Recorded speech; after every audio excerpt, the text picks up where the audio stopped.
I'm back, Lavetta Jenkins on chattypassenger.com. You are listening to this on whatever platform I've posted it on. But today, during the Steve Harvey Morning Show, Steve and Shirley Strawberry had a very long, in-depth talk about what's been going on, all of the drama surrounding Shirley and her soon-to-be ex-husband, Ernesto Williams. Well, a lot of things have been going on, a lot of rumors, and they took this time to clear the air.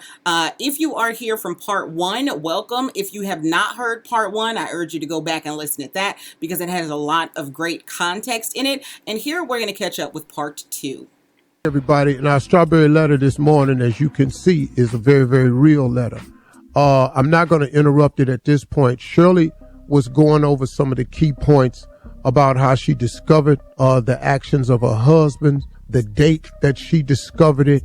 She's apologized for the things that was said about myself and Marjorie in the letter. I'm not responding right now. I'm allowing her to tell her story. I think it's important that a person tells their side of it because, like I said earlier, this is no longer hearsay. This is not gossip or rumor. This is real life. So, Shirley, you can continue. All right. So I was telling you how I found out that he was in jail. I got a call from the jail and, I didn't answer it because I'm like, who would be calling me from jail? I looked at my phone like, jail? Where'd this call? It just didn't compute. So I just ignored it. But he got word to me through one of his friends. They texted me that he was at Fulton County Jail. So the next time he called, I picked up, and that was him that had called earlier from jail. And he told me what happened. I thought he would be getting out in a couple of days because that's what he told me. But of course, here we are a year later, those days turned into weeks, the weeks turned into months. And like I said, this is just on and on. Every day it's just something. And my life has just been a nightmare ever since. And it's still going on, Steve. I mean, I had no idea that those tapes would be released to the world.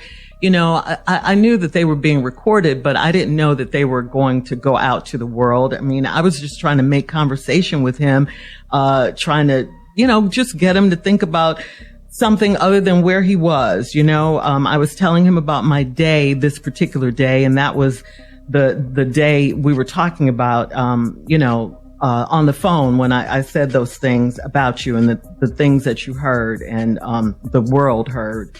And cut to today, I haven't spoken to him in quite some time. Divorce proceedings are underway.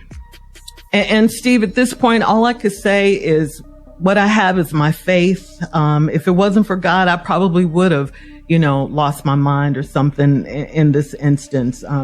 People don't see what happens when these mics go off. Who wants their personal stuff, their private conversations to go out to public? No one wants that. I mean, what could I say to you after this, happened? I was devastated. I mean, absolutely devastated. I mean, I thought of everything, I could lose my job.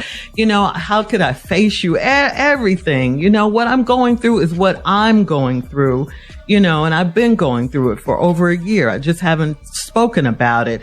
Then on top of all that, these tapes come out and, I'm talking about you and Marjorie and you guys are going through your own private hell right now. You didn't need me to contribute to anything, and I thought back, cause I knew I had to say something, speak on, you created this term years ago in Los Angeles called reality radio. And I'm going to tell you right now, this is about as real as it gets,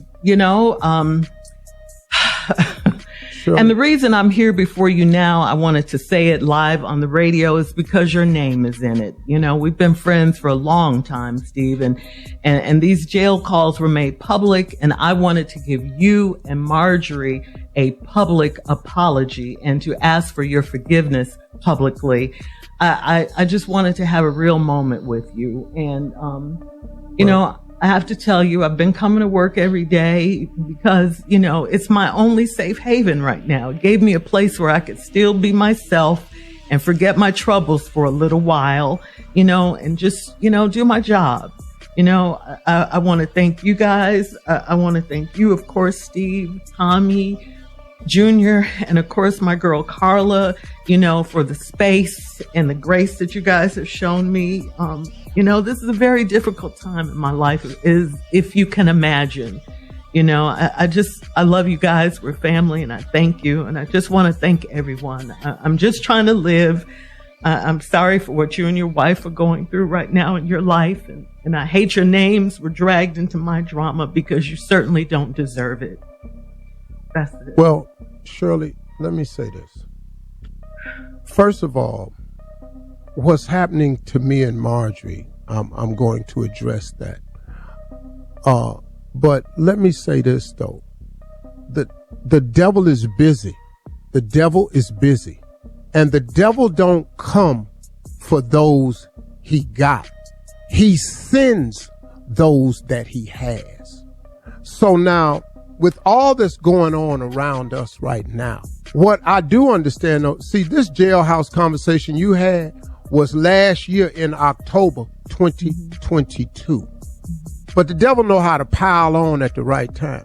So this tape that was made in October 2022 gets released right on the heels of all of this to just pile on some more. And I guess you say, it was recorded because, when everybody get that phone call, who ain't had that phone call? Fulton County, we please know yourself phone call. This phone call is being recorded.